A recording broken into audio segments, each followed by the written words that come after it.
Hi master, welcome to Bigg Boss Telugu season 8 live updates review.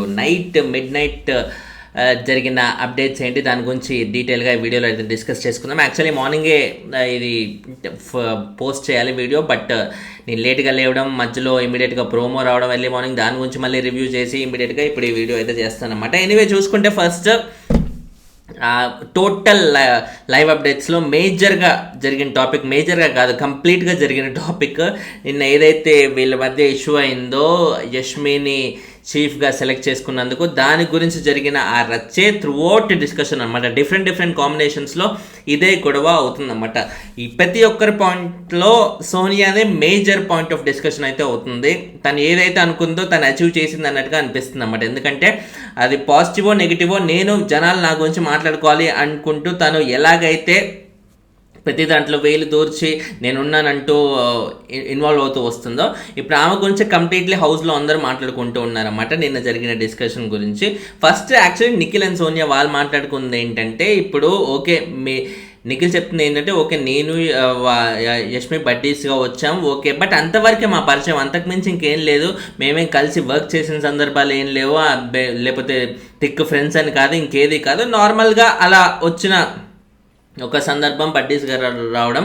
And అక్కడ వాళ్ళు select చేసుకోవడానికి కూడా రీజన్ ఏంటి, యష్మిని సెలెక్ట్ చేసుకోవడానికి రీజన్ ఏంటి, నార్మల్గా మిగతా వాళ్ళకంటే కొంచెం బెటర్ అనిపించి సెలెక్ట్ చేసుకున్నాం, అంతకుమించి ఇంకేం లేదన్నట్టుగా నిఖిల్ చెప్తున్నట్టుగా మనకు అర్థమవుతుంది. బట్ సోనియా కానీ మిగతా వాళ్ళకి కానీ చూసే వాళ్ళకి ఎలా అనిపిస్తుంది, బై డిఫాల్ట్గా ఇప్పుడు బేబక్క లాంటి వాళ్ళని, లేకపోతే నబీల్ లాంటి వాళ్ళని, వీళ్ళందరినీ పక్కన పెట్టి యష్మి వరకు ఎందుకు వస్తారు, ఎందుకు చూస్ చేసుకున్నాడు, ఎందుకంటే ఇప్పుడు ఒక చీఫ్ అంటే ఒక రెస్పాన్సిబుల్ పొజిషన్లో ప్రాపర్గా రెస్పాన్సిబుల్గా ఉంటూ, ఒక పెద్దరికంగా ఉంటూ, ఒక లీడర్షిప్ క్వాలిటీ ఉంటూ, ఇలాంటి ఒక మెంటాలిటీ ఉన్న పర్సన్ని సెలెక్ట్ చేసుకోవాలని ఎవరైనా ఎక్స్పెక్ట్ చేస్తారు. సో అలాంటి మెంటాలిటీ ఎవరికి ఉంది అని మనం చూసుకుంటే, నబీల్ ఫెంటాస్టిక్ టాస్క్లు ఆడతాడు, మంచి యాక్టివ్ ఉంటాడు, ఫైన్. అండ్ నెక్స్ట్ బేబక్క మంచి పెద్దావిడ, ఒక పెద్దరికం ఉంటుంది, లీడర్షిప్, ఒక మాట చెప్పినా వినాలనిపిస్తుంది, వినేటట్టుగానే ఉంటుంది. ఇన్ఫ్యాక్ట్ శేఖర్ భాష చెప్పేది కూడా అదే అనమాట. బేబక్కతో తను ఏం చెప్తాడంటే,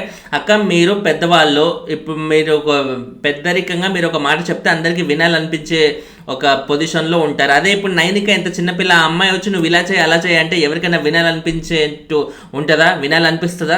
సో ఆ విషయంలో డెఫినెట్లీ నేను ఈ పాయింట్ స్ట్రాంగ్గా చెప్తాను. ఎందుకంటే సెలెక్ట్ గీసుకుంటే మిమ్మల్ని సెలెక్ట్ చేసుకోవాలి, కానీ హౌ కమ్ యష్మి లాంటి వాళ్ళు వాళ్ళందరూ ఎందుకు వస్తున్నారు, నైనిక లాంటి వాళ్ళు ఎందుకు వస్తున్నారు అని శేఖర్ భాష పాయింట్ అనమాట. వ్యాలిడ్ పాయింటే ఇది. అండ్ ఎప్పుడైనా ఒక లీడర్ అనేవారు కొంచెం అట్లా, ఇప్పుడు చీఫ్ అనే పొజిషన్ ఎలా ఉంటుంది, కంప్లీట్లీ ఒక లీడర్షిప్ క్వాలిటీస్, ఒక మనిషిని చూస్తేనే భయం వేసే విధంగా, అమ్మో అనే విధంగా ఉన్న వాళ్ళ మాటే వినాలనిపిస్తుంది ఎవరికైనా. చిన్నగా కనపడే ఈయనంట్రా అనే ఫీలింగ్ వస్తే ఎవరికి వినాలనిపిస్తుంది. But at the end of the day chief అనే ఆ ప్రకారంగా చూసుకుంటే, చీఫ్ అనే పొజిషన్ మనకి త్రూఅవుట్ సీజన్ బేబక్కకే ఇవ్వలేం కదా, బేబక్కకే ఇవ్వలేము. అండ్ త్రూఅవుట్ సీజన్ నైనికన్ కానీ యష్మి కానీ ఇలాంటి వాళ్ళందరినీ పక్కన పెట్టలేం కదా.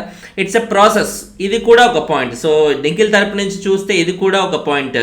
యష్మి లాంటి వాళ్ళని, నైనిక లాంటి వాళ్ళని త్రూఅవుట్ సీజన్లో పక్కన పెట్టలేము, ఎందుకంటే చీఫ్ అనేది ప్రతి ఒక్కరికి అవ్వాలనే కోరిక అయితే ఉంటుంది.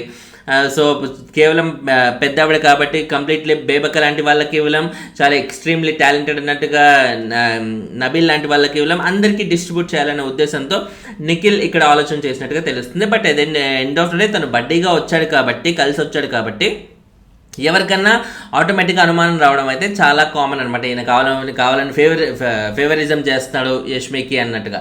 సో ఇంకోటి ఏంటంటే, సోనియా చెప్పేది ఏంటి, మామూలుగా వేరే వాళ్ళతో డిస్కస్ చేసేటప్పుడు, అరే అలక్క ఇప్పుడు ఈయన అబ్బాయి పేరు ఏంటి, పెళ్లి చూపుల యాక్టర్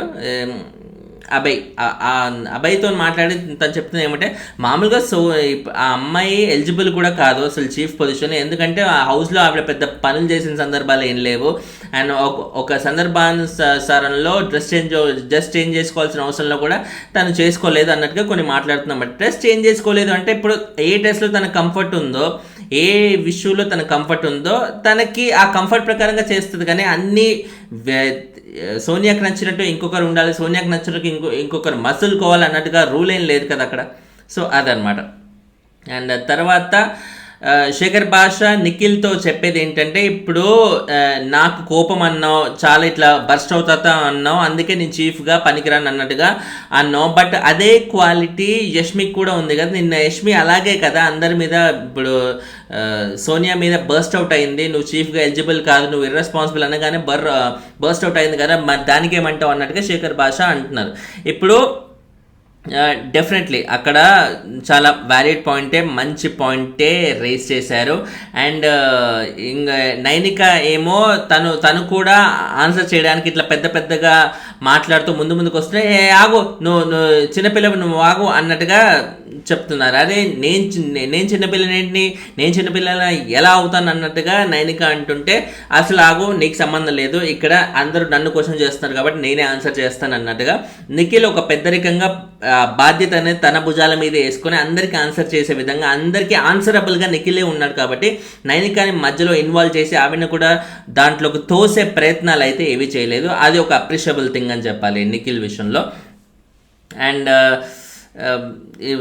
పృథ్వీ కూడా నిఖిల్ని అడుగుతుంది ఏమంటే, ఇప్పుడు నబిల్ టాస్క్లో మిగతా వాటిల్లో చాలా మంచుకున్నాడు కాబట్టి, అంటే టాస్క్లో మిగతా వాళ్ళ విషయంలో పెద్దగా తన ఇంపాక్ట్ అనేది చూపలేదు కాబట్టి తను పక్కన పెట్టారన్నారు.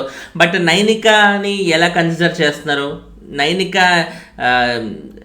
ఇన్ఫ్యాక్ట్ ఇప్పుడు తనని టాస్కుల్లో కూడా చాలా బాగా ఆడింది కదా, తను చాలా బాగా ఆడింది. ఇన్ఫ్యాక్ట్ ఆ టాస్కుల వల్లే తను ఎలిజిబుల్ అయింది కదా చీఫ్గా అన్నట్టుగా తను అంటున్నారు అన్నమాట. అంటే టాస్కులు ఒకటే ప్రియారిటీ కాదు అని నబీల్ని పక్కన పెట్టిన మీరు, అదే టాస్కుల వల్ల నైనిక సెలెక్ట్ అయింది కదా చీఫ్గా అని క్వశ్చన్ చేస్తాడన్నమాట పృథ్వీ. బట్ అది ప్రాసెస్లో జరిగింది, బిగ్ బాస్ ఇచ్చిన ప్రాసెస్లో, బిగ్ బాస్ ఇచ్చిన టాస్కుల్లో నైనిక విన్ అయింది కాబట్టి, ఈ టాస్క్ విన్ అయితే చీఫ్గా మీరు ఎలిజిబుల్ అని బిగ్ బాసే అన్నాడు కాబట్టి అలా నైనిక అది సంపాదించుకుంది. అదే యష్మి అలా సంపాదించుకున్న పొజిషన్ కాదు కదా, జస్ట్ వీళ్ళ చాయిస్ వల్ల, నిఖిల్ అండ్ నైనిక చేసుకున్న చాయిస్ వల్లే యష్మి చీఫ్గా మారిందనమాట. సో అదొక పాయింట్ నోట్ చేసుకోవాలి. ఇంకోటి సీత కూడా నిఖిల్తో చెప్పేది, కిరాక్ సీత నిఖిల్తో చెప్పేది ఏంటంటే, జస్ట్ టాస్క్స్ ఆడడం వల్ల, అంటే టాస్క్ సరిగ్గా ఆడలేకపోవడం వల్ల, ఇంపాక్ట్ చూపలేకపోవడం వల్ల, దానివల్ల మేము ఇట్లా వర్త్ కాదు, దానివల్ల మాకంత సీన్ లేదు అనడం అది కరెక్ట్ కాదు కదా అన్నట్టుగా కూడా సీత తన వర్జన్ అనేది వినిపిస్తుంది. బేసిక్గా వీళ్ళందరూ ఏంటంటే నిఖిల్కి కంప్లీట్లీ అగెయిన్స్ట్గా ఉన్నారు. నిఖిల్ని ఎలాగైనా తన డెసిషన్ రాంగ్ అనేలా ఉండాలని, తను రిగ్రెట్ అవ్వాలని సవాలక్ష ప్రయత్నాలు వీళ్ళందరూ చేస్తున్నట్టుగా అయితే తెలుస్తుంది. సీత కానీ, మణికంఠ కానీ, వేరే వాళ్ళు కానీ, పృథ్వీ కానీ, వీళ్ళందరూ. సో ఇంకోటి ఏంటంటే నిఖిల్ మణికంఠతో, సో ఇంతమంది వచ్చి నిఖిల్తో మాట్లాడుతుంటే ఆయనకు కూడా డౌట్ వచ్చి మణికంఠతో ఆయన డిస్కషన్ పెట్టాడన్నమాట. ఏంటంటే ఇప్పుడు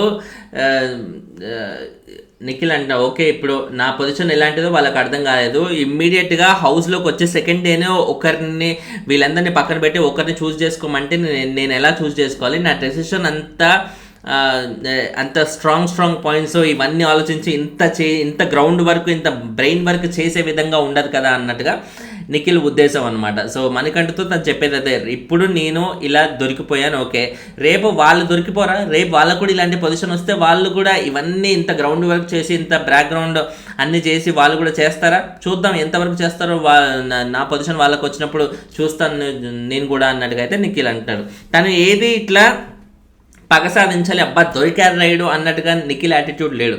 ఓకే ఇప్పుడు నా పొజిషన్ ఇలా ఉంది, రేపు మీ పొజిషన్ చూద్దాం మీరు ఎలా చేస్తారో అన్నట్టుగా అలా మాట్లాడడం. ప్లస్ నైనికని అన్నెసరిగా తనని రిస్క్లో పెట్టకుండా, ఏ బాధ్యత అయినా తన భుజాల మీద వేసుకుని అందరికీ ఆన్సరబుల్గా, తన లెక్క ప్రకారంగా ఆన్సరబుల్గా ఇద్దరు ఉండాలి, నిఖిల్ కానీ నైనిక కానీ. కానీ నైనికాని రిస్క్లో పెట్టకుండా ప్రతిదానికి నేనే ఆన్సర్ చేస్తాను, నేను ఉన్నానులే అన్నట్టుగా భుజాల మీద తను వేసుకోవడం అనేది ఒక పెద్దరికంగా చాలా బాగా అనిపించింది. అండ్ తనకు ఆల్రెడీ ఉన్న పాపులారిటీకి, ఇప్పుడు తనకు ఆల్రెడీ ఉన్న ప్రీ ఎగ్జిస్టింగ్ ఫేమ్కి ఇప్పుడు తను నడుచుకునే విధానానికి రెండు ఇంకా ప్లస్ అయ్యి నిఖిల్ ఇంకా ముందుకెళ్ళే అవకాశాలు అయితే క్లియర్గా కనపడుతున్నాయి ఇక్కడ. అండ్ తర్వాత నిఖిల్ అటు సీతతో కానీ, ఇటు నైనికతో కానీ చెప్పేది ఏంటంటే ఇప్పుడు టాస్క్లు ఆడడం పెద్ద విషయం ఏం కాదు. ఇప్పుడు నేను కూడా ఇష్టం వచ్చినట్టుగా ఎలా పడితే అలా ర్యాష్గా ఆడేస్తాను టాస్క్లు. బట్ అమ్మాయిలు ఉన్నారు అనేది నేను ఖచ్చితంగా చూసుకుంటాను, దాన్ని బట్టే నేను ఆడతాను. నేను టాస్కులు గెలవకపోయినా పర్లేదు, కానీ ఇష్టం వచ్చినట్టుగా ఎలా పడితే అలా ఇట్లా మీద బీడ పడిపోయి ఫిజికల్ అవ్వడం అలాంటివి నేను ఎప్పుడు చేయను అన్నట్టుగా అయితే నిఖిల్ అంటారు. ఇది కూడా ఒక మంచి పాయింట్ అని చెప్పాలి. ఎందుకంటే టాస్కులు గెలవడం ఇంపార్టెంట్, ఎలాగైనా ఆడేస్తాను సారీ అనే వాళ్ళు కంటెస్టెంట్స్ మనం చాలామంది చూస్తాం ప్రీవియస్ సీజన్. బట్ ఇక్కడ గెలవకపోయినా పర్లేదు, నేను ఇలాగే ఉంటాను, ఇలాగే ఆడతాను అన్నట్టుగా తను చెప్పిన విధానం అనేది చాలా మంచిగా అనిపించింది. అండ్ తర్వాత సోనియా అభయ్తో చెప్తుంది అదేంటంటే, ఇప్పుడు బేసిక్గా సోనియా ఏం చెప్తుందంటే, నబీల్ గ్రాండ్ లాంచ్ ఎపిసోడ్లో లాస్ట్ వచ్చాడు కాబట్టి తన లెక్క ప్రకారంగా మనకి అది 1-2 అవర్స్లో షో అయిపోయింది. బట్ అది చాలాసేపు షూట్ చేసింది షో. సో నబీల్తో వీళ్ళకున్న రిలేషన్ అనేది ఎవరికి ఈ నిఖిల్ నైనిక వాళ్ళకున్న రిలేషన్ అనేది చాలా తక్కువ రిలేషన్. ఆయన వచ్చింది కూడా లాస్ట్ కాబట్టి వాళ్ళతో మాట్లాడింది కానీ చూసింది కానీ చాలా తక్కువ, అంత తక్కువ రిలేషన్. అదే యష్మితో అయితే ముందు నుంచి పరిచయం ఉంది కాబట్టి కంపారిటివ్లీ చూసుకుంటే కూడా యష్మి నబీల్ కంటే చాలా ముందు వచ్చింది. అఫ్కోర్స్ వాళ్ళు స్టార్టింగ్లోనే వచ్చారు, అలా వాళ్ళిద్దరూ బాగా బాండింగ్ పెరిగి అలా కూడా చూసుకున్నా కూడా నబీల్ కంటే కూడా యష్మితో ఎక్కువ పరిచయం ఉంది కాబట్టి యష్మిని సెలెక్ట్ చేసుకున్నారు నిఖిల్ అన్నట్టుగా సోనియా చెప్తుంది అనమాట. ఇది కూడా ఒక వ్యాలిడ్ పాయింట్ కిందే లెక్క ఆమె తీసిన లాజికల్ ప్రకారంగా. అండ్ తర్వాత బేసిక్గా నిఖిల్ ఎక్కడ బాధపడుతున్నాడంటే, ముందు నుండి పరిచయము మీ చాలా క్లోజు అన్నట్టుగా వీళ్ళు మాటికి అనేసరికి ఎక్కడ యష్మికి అది ప్రాబ్లం అవుతుందేమో, బయట ఎక్కడన్నా ఇలా అనుకుంటారు కదా, అరే అమ్మాయి అబ్బాయి అంటే వీళ్ళకి ఇట్లా వీళ్ళింత క్లోజా, వీళ్ళేమన్నా ఇట్లా లవ్ లాంటి యాంగిల్ ఏమన్నా ఉందా అన్నట్టుగా ఇవన్నీ వస్తాయి కదా. సో ఇవన్నీ రావడం వల్ల యష్మికి ప్రాబ్లం అవుతుంది కదా, తన కెరీర్కి ప్రాబ్లం అవుతుంది కదా అని నిఖిల్ ఆలోచిస్తున్నాడు. ఇన్ఫ్యాక్ట్ వీళ్ళకి ఇదే ఆలోచిస్తున్నారు, వీళ్ళ ఇదే పాయింట్ ఆఫ్ వ్యూలో ఉన్నారని సోనియాకి కూడా అర్థమైంది. సోనియా అదే చెప్తుంది అబ్బాయితో, ఓకే వాళ్ళకి అలా అర్థమై ఉండొచ్చు, బట్ మనం మాట్లాడింది కూడా అలాగే ఉందిలే, వాళ్ళు అలా తీసుకోవడంలో కూడా ఇట్లా తప్పేం లేదులే, కరెక్ట్గానే తీసుకున్నారు అన్నట్టుగా తిను కూడా చెప్తుంది. సో సోనియా తను ఏ ఉద్దేశంతో మీ ఇద్దరికి ముందే పరిచయం ఉంది, మీ ఇద్దరు బాగా క్లోజ్ ఇవన్నీ అనేసిందో తను ఎగ్జాక్ట్గా అదే ఉద్దేశంతో అనింది. అండ్ నిఖిల్కి కూడా అదేలాగా అర్థం అవ్వాలనే అనింది అన్నట్టుగా ఇక్కడ మనం తెలుసుకోవచ్చు అనమాట. సో చాలా బ్రెయిన్ వర్కే చేస్తుంది సోనియా. అంటే వీళ్ళని ఈ విధంగా, అంటే వీళ్ళకేదో అంటగట్టాలని, వీళ్ళని ఇట్లా వీళ్ళిద్దరికి ఒక బ్రాండ్ వేసి ముందుకు తోయాలని, తద్వారా వాళ్ళలా చిక్కుకుంటే నా పని నేను చేసుకుంటే హ్యాపీగా ముందుకు వెళ్ళిపోవచ్చు అని ఈ ఓవరాల్ ప్రాసెస్ లాగా సోనియా ప్లాన్ చేస్తున్నట్టుగా అయితే అర్థమవుతుంది. అండ్ తర్వాత చూసుకుంటే అబ్బాయి మణికంఠతో చెప్తుంది ఏంటంటే, కొన్ని సందర్భాల్లో నువ్వు కొన్ని మాటలు కొన్ని తోలుతున్నావు, ఇందాక జరిగిన ఈ ఓవరాల్ ఇష్యూలో కూడా కంఫర్ట్ అనే వర్డ్ తను యూస్ చేయటం వల్ల ఓవరాల్గా అది మరో విధంగా రాంగ్గా ప్రొజెక్ట్ అవుతుంది ఆ వర్డ్ అనేది. సో కొంచెం చూసుకో అంటే, నేనేం మాట్లాడుతున్నానో నాకు తెలుసు, నాకు ఎవరు చెప్పాల్సిన అవసరం లేదు, ఇది నా గేమో నా లైఫ్ అన్నట్టుగా మణికంఠ అంటాడు అనమాట. మణికంఠ వెళ్ళి నిఖిల్కి వేదాలు వాళ్ళు ఇస్తాడు, ఇంకొకరికి కూర్చోబెట్టి అట్లా కాదు ఇట్లా కాదు అట్లా అంటూ చెప్తాడు. ఇన్ఫ్యాక్ట్ నిన్నటి ఎపిసోడ్లో కూడా బేబక్క చెప్తున్నాడు కదా, ఓన్లీ ఇట్లా నవ్వుతూనే లాగించేస్తున్నావు షో ఇలా ఇంకెన్నాళ్ళు అని. సో ఆయన ఎవరినైనా అనొచ్చు, ఏమైనా అనొచ్చు, బట్ ఈయనొచ్చి ఎవరికన్నా ఇట్లా అరే బాబు అలా కాదు ఇలా అని చెప్తే మాత్రం తప్పైపోతుంది. ఇది ఆయన తీసుకోలేకపోతున్నాడు. ఎందుకు ఇంత ఇన్సెక్యూరిటీ ఫీలింగ్? నువ్వు మాత్రం అందరికీ చెప్పొచ్చు, వేరే వాళ్ళు ఎవరు వచ్చి నీకు చెప్పకూడదు అంటే, నిన్న ఆదిత్య ఓంతో అలా నీకంటే పెద్దోడు కదా, అలా మాట్లాడడం కరెక్ట్ కాదు కదా నిఖిల్ చెప్తుంటే అది కూడా తీసుకోలేని పొజిషన్లో ఉన్నాడు. సో ఇది తనకే నెగిటివ్ అవుతుంది. తను ఆలోచించట్లేదు, ఏదో బాగా పాజిటివ్ నెగిటివ్ జనాల నోళ్ళల్లో నేను ఉండాలి కదా అని చేసే ప్రయత్నాల్లాగా ఉన్నాయి తప్ప ఎక్కడ ఒక జెన్యూన్గా మనిషి ఉంటున్నాడు అనే ఫీలింగ్ అయితే అనిపించట్లేదు మణికంఠ కానీ సోనియా కానీ ఇలా ఎవరైనా సరే. అండ్ తర్వాత అబ్బాయి నిఖిల్తో మాట్లాడేది ఏంటంటే, సరే ఇప్పుడు నిఖిల్ నైనిక మీరిద్దరూ ఆ పొజిషన్లో ఉన్నారు, చీఫ్ పొజిషన్లో ఒక డెసిషన్ తీసుకునే పొజిషన్లో ఉన్నప్పుడు ప్రతిసారి నువ్వే మాట్లాడుతున్నావు, అది అందరికీ డామినేటింగ్గా ఉంది అంటే నేను మాట్లాడటం ఏంటి? ఇప్పుడు అక్కడ సోనియా నాతో మాట్లాడుతుంది, నాతో ఆర్గ్యూ చేస్తున్నప్పుడు నేనే కదా ఆన్సర్ చేయాల్సింది, నైనికాకి ఏం సంబంధము? ఎవరైనా సరే నా మీద పడుతున్నారో నన్నే ప్రొజెక్ట్ చేస్తూ నేను అక్కడ మెయిన్గా చూస్తున్నారన్నమాట. నన్ను డౌన్ చేయాలని, నన్ను కిందకి పడేయాలనే ఉద్దేశంతో చేస్తున్నారు అన్నట్టుగా నిఖిల్ ఒపీనియన్ అనమాట. ఇన్ఫ్యాక్ట్ నిజానికి కూడా అదే, అక్కడ సోనియా కానీ మిగతా వాళ్ళు కానీ వాళ్ళు తీసుకున్న డెసిషన్ని తప్పు పట్టడం కంటే కూడా నైనికా నిఖిల్ మీద వాళ్ళు పడట్లేదు, బేసిక్గా నిఖిల్ మీద, నైనికా నిఖిల్ అనే ఇద్దరు చీఫ్స్ మీద వాళ్ళు పడట్లేదు, కేవలం నిఖిల్ మీద మాత్రమే పడతాను. నిఖిల్ని తీసుకున్న డెసిషన్ రాంగ్, తను అని ఇట్లా రాంగ్ ఆలోచిస్తున్నాడని జనాల ముందు ప్రొజెక్ట్ చేయడానికి చేసే ప్రయత్నం లాగే ఉంది. సో నిఖిల్కి కూడా అదే అర్థమయ్యి అబ్బాయికి కూడా అదే ఇండైరెక్ట్గా ఎక్స్ప్లెయిన్ చేయడానికి అయితే ట్రై చేసింది అనమాట. అండ్ ఓవరాల్గా ఇంకోటి ఏంటి, నబీల్కి ఇప్పుడు ఇంతగానం జరుగుతుంది, నబీల్ వర్సెస్ యష్మి అన్నట్టుగా, నబీల్ని చూస్ చేసుకోవాలా యష్మిని చూస్ చేసుకోవాలా అన్నట్టుగా ఇంతగానం జరుగుతుంటే, ఇప్పుడు నబీల్ ఇట్లా టాస్క్లు అంత బాగా ఆడతాడు, నబీల్ అందరితో కలుపుకుంటాడు, అవి ఇవన్నీ అందరూ చెప్తున్నారు, అందరూ నబీల్ని డిఫెండ్ చేస్తున్నారు. ఇన్ఫ్యాక్ట్ ఇక్కడ నబీల్ని డిఫెండ్ చేసే కంటే కూడా నిఖిల్ యష్మిని సెలెక్ట్ చేసుకున్న ఆ డెసిషన్ని రాంగ్ చేయాలని నబీల్ని డిఫెండ్ చేస్తున్నారు. ఏదైనా సరే నబీల్ని అయితే డిఫెండ్ చేస్తున్నారు కదా, బట్ ఆ డిఫెండ్ చేస్తుంటే నబీల్ మాత్రం సైలెంట్గా ఇట్లా వేడుక చూస్తున్నట్టుగా చేతులు కట్టుకుని కూర్చుంటే ఎలా అవుతుంది? తను కూడా మాట్లాడాలి కదా, తను కూడా వాయిస్ అవుట్ చేయాలి కదా, తను సైలెంట్గా ఉంటూ వీళ్ళందరూ మాట్లాడుతుంటే వీళ్ళందరూ మాట్లాడేదానికి ఇంకా మీనింగ్ ఏముంటుంది? వీళ్ళందరూ మాట్లాడిన దానికి ఆ స్ట్రెంత్ ఎక్కడి నుంచి వస్తుంది? సో అది నబీల్ ఆలోచించాలి అన్నట్టుగా అబ్బాయి కానీ సోనియా, సీత ఇలాంటి వాళ్ళందరూ బ్రెయిన్ వాష్ చేస్తున్నారు నబీల్కి. సో నబీల్ ఏమైనా ఇప్పటికైనా ఓపెన్ అయ్యి బాగా బయటకు వచ్చి మాట్లాడతాడా? బేబక్క లాంటి వాళ్ళు అరే నువ్వు మాట్లాడాలమ్మా అని అనేసరికి నిన్నటి ఎపిసోడ్లో ఆవిడ ఫస్ట్ సైలెంట్ ఉన్న తర్వాత వచ్చి మాట్లాడారు, ఇవాళ నామినేషన్స్లో మళ్ళీ మాట్లాడబోతున్నారు. సో నబీల్ కూడా అలాగ ఓపెన్ అప్ అయ్యి బయటకు వచ్చి మాట్లాడే విధంగా ఏమైనా ఉంటాడా, లేదా ఇలాగే సైలెంట్గా చేతులు కట్టుకొని ఉంటాడా? Let's wait and see.